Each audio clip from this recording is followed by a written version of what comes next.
की बात करते रहते हैं कि ये सब जब जैसे ही दल बदल के बीजेपी के पास वापस जाते हैं तो केस ड्रॉप हो जाते हैं। देखिए, राहुल गांधी को सच्चाई को भी समझना चाहिए। उनकी भी सरकारें पहले रही हैं इस आज़ाद भारत में। शायद ही ऐसी कोई सरकार रही हो जिस सरकार के ऊपर, कांग्रेस की सरकार के ऊपर भ्रष्टाचार के आरोप न लगे हों। कांग्रेस अथवा यूपीए जी, जिस पर भ्रष्टाचार के आरोप न लगे हों। सरकारें तो ऐसी भी रही हैं जिसमें कि मंत्रियों पर लगे भ्रष्टाचार के आरोपों के कारण मंत्रियों को जेल की हवा खानी पड़ी है जी। लेकिन 10 वर्षों का समय गुजर गया हमारी सरकार को काम करते हुए मोदी जी के नेतृत्व में। यही विपक्ष एक भी आरोप हमारी सरकार के ऊपर नहीं लगा पाया जी। तो उनकी सरकारों में हमारी सरकारों में सबसे बड़ा अंतर यह है। राजनाथ जी, एक दूसरा गर्म मुद्दा इस चुनावों के पहले वो है इलेक्टोरल बॉन्ड्स का मुद्दा, जिसको कि सुप्रीम कोर्ट ने अनकॉन्स्टिट्यूशनल बताया। तो आपका मैं पर्सनल मत जानना चाहता हूं कि आप लोगों ने जब ये इंट्रोड्यूस किया था तो क्या सोचकर किया था?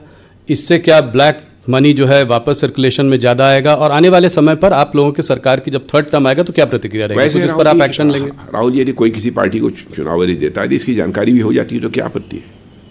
यह बुरी बात है? नहीं, जब आप लोग लाए थे तो ये था कि डोनर का नाम बाहर नहीं आएगा। आज डोनर के नाम बाहर आ गए। डोनर के नाम बाहर आ गए जी।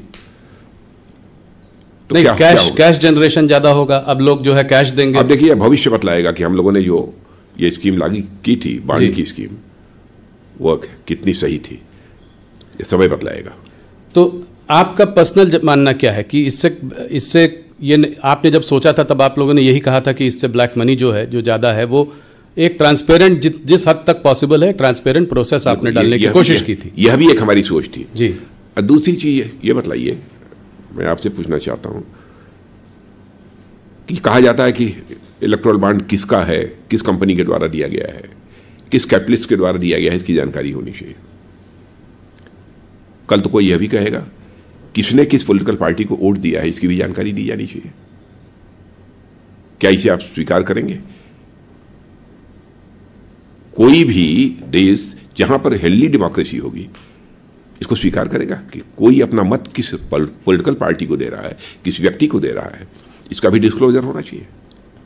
जी नहीं, ये स्वीकार नहीं करेगा। मगर ये मुद्दा थोड़ा अलग है इस मायने में कि लोगों का ये मानना है कि ऐसा भी हो सकता है, जो कि ऑपोजिशन कह भी रहा है, कि करीब 4,000 करोड़ रुपए इलेक्टोरल बॉन्ड जो खरीदे गए वो रेड्स होने के बाद 14 कंपनीज पर रेड हुआ, रेड होने के तुरंत बाद इलेक्टोरल बॉन्ड्स खरीदे गए।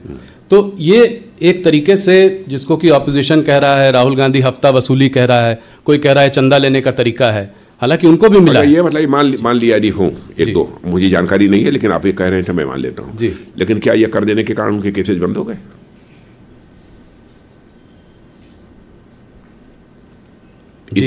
इस सवाल का भी जवाब देना चाहिए विपक्ष को।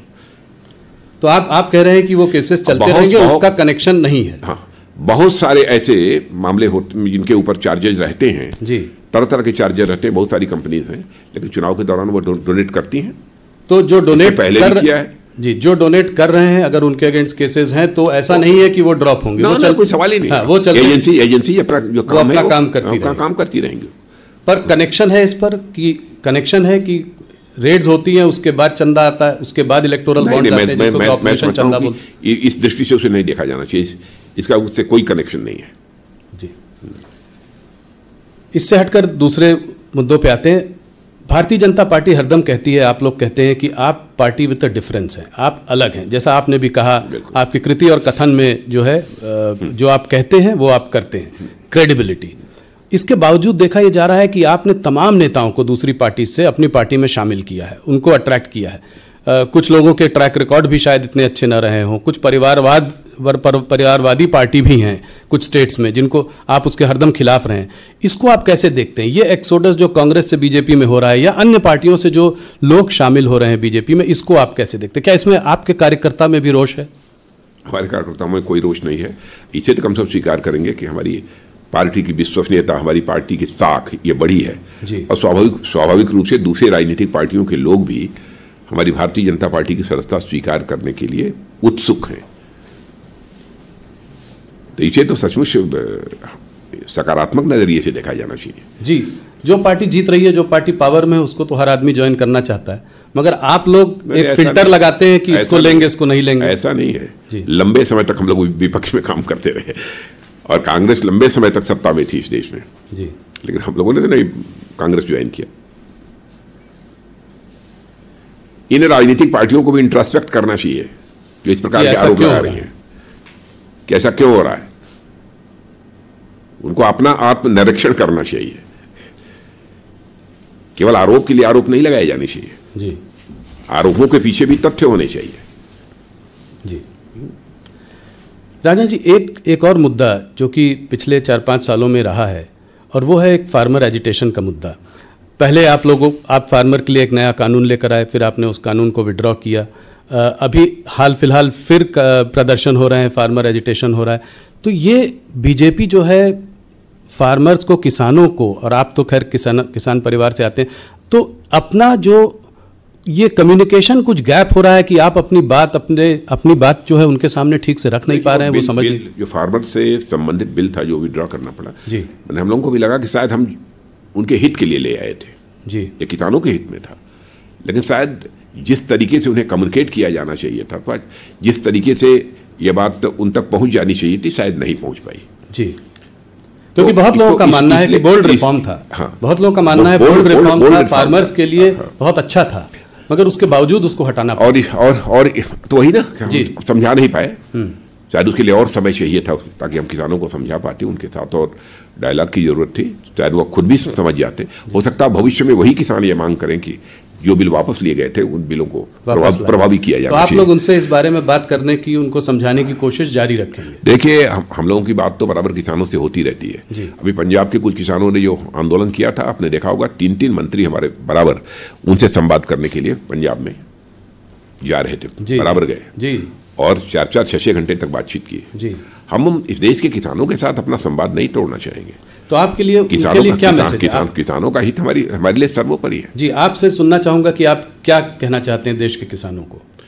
देश के किसानों को मैं यही कहना चाहता हूं कि देश के किसानों की आमदनी बढ़े जी, उनको उनकी फसल की उचित कीमत मिले जी, ये हमारी सरकार की सोच है।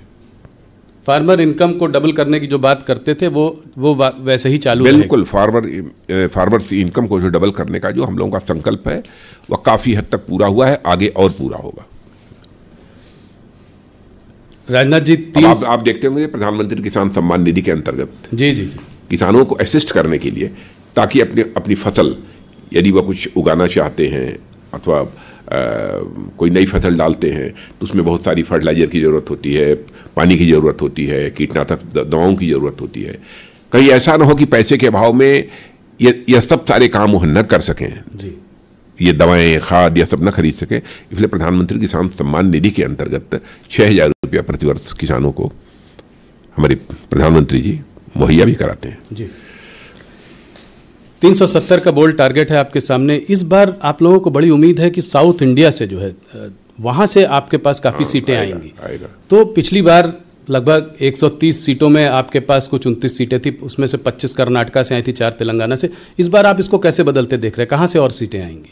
नहीं, कर्नाटक का तो मान लीजिए 28 के 28 सीटों पर भारतीय 28 से 28। अभी कुछ ही महीनों पहले आप बुरी तरीके से चुनाव हारे हैं वहाँ पे विधानसभा। मैं कह रहा हूँ विधानसभा के चुनाव, लोकसभा के चुनाव की बात छोड़िए जी, बहुत सारे ऐसे राज्य हैं जहाँ पर कि विधानसभा के चुनाव में कांग्रेस को कामयाबी हासिल हुई थी।